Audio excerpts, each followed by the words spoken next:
Hello दोस्तों, welcome back to my YouTube channel.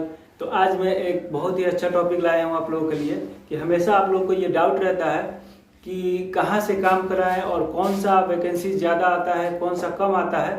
तो इसको पता करने के लिए बहुत ही अच्छा एक तरीका है जो मैं आपको आगे वीडियो में बताऊँगा कि आपको कहाँ देखना है वैकेंसीज और कैसे पता चलता है। तो पूरे वीडियो में मेरे साथ बने रहिएगा। तो देखिए, इससे आपको एक फ़ायदा क्या होने वाला है। अगर आपको पता लगेगा कि कौन सा वैकेंसी ज़्यादा आता है, कौन सा कम आता है, तो इससे आपको ये चूज करने में ज़्यादा आसानी होगा कि अगर आप कोई ट्रेड सेलेक्ट नहीं किए हुए हैं तो आपको ये आसानी रहेगी कि कौन सा वैकेंसी ज़्यादा आता है और कौन सा कम आता है। तो इससे आप पता कर सकते हैं कि हमें किस फील्ड में निकलना है और किस पोस्ट में निकलना है। तो सबसे पहले आपको क्या करना है कि अपना एक टारगेट बनाना है कि किस किस फील्ड में मैं जा सकता हूँ, किस किस फील्ड में मेरा इंटरेस्ट है या मेरा एजुकेशनल बैकग्राउंड क्या है, मुझे किस फील्ड में जाना चाहिए। तो इस तरीके से आप 2-4 ट्रेड आप फिक्स करके रख सकते हैं कि मुझे इस फील्ड में, जैसे आप इलेक्ट्रिकल इंजीनियर हैं तो आपको, अगर आप फ्रेशर हैं तो डायरेक्ट आप इंजीनियर या सुपरवाइजर या इसमें नहीं जा सकते हैं।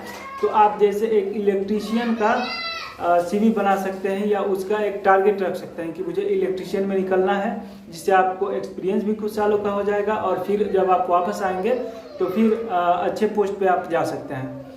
तो जैसे ये एक एग्जाम्पल हो गया। इसी तरह आप बेहतर जानते हैं कि आपको किस फील्ड में जाना है या आपका एजुकेशनल बैकग्राउंड क्या है, उसके हिसाब से आप अपना टारगेट बना सकते हैं कि किस ट्रेड में आपको निकलना है।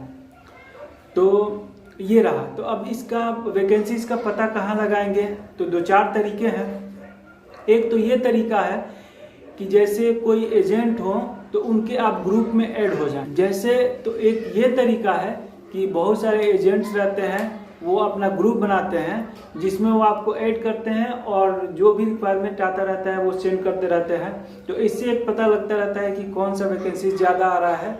और दूसरा, आपको एक FR गल्फ जॉब नाम से एप्लीकेशन आता है, उस एप्लीकेशन को आप इंस्टॉल करके उसमें हमेशा डेली आप रिक्वायरमेंट चेक कर सकते हैं। मुंबई में, हैदराबाद में, चेन्नई में और दिल्ली में जितनी भी वैकेंसीज आती है वो सारी उस पर दिखती हैं।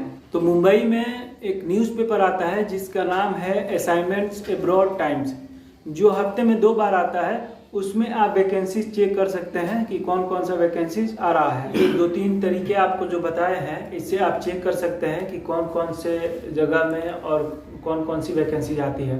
तो ये जो 2-3 तरीके हैं, इससे आप वैकेंसी चेक कर सकते हैं।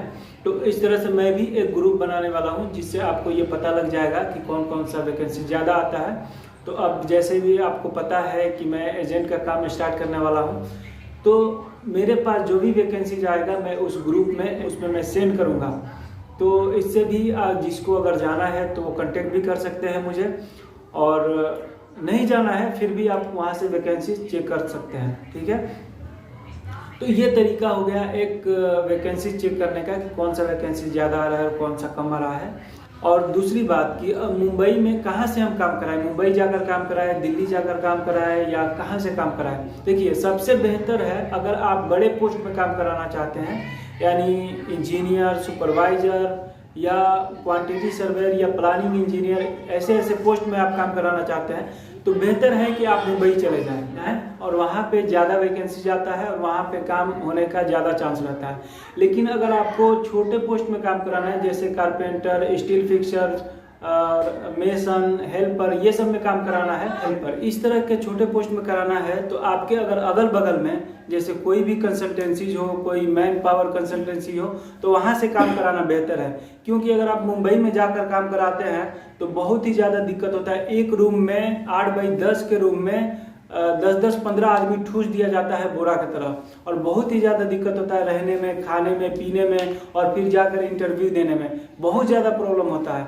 अगर आपका घर रहते हुए अगल बगल कोई आपका शहर हो, डिस्ट्रिक्ट हो, वहाँ से अगर काम हो जा रहा है तो इससे बेहतर कोई काम नहीं है।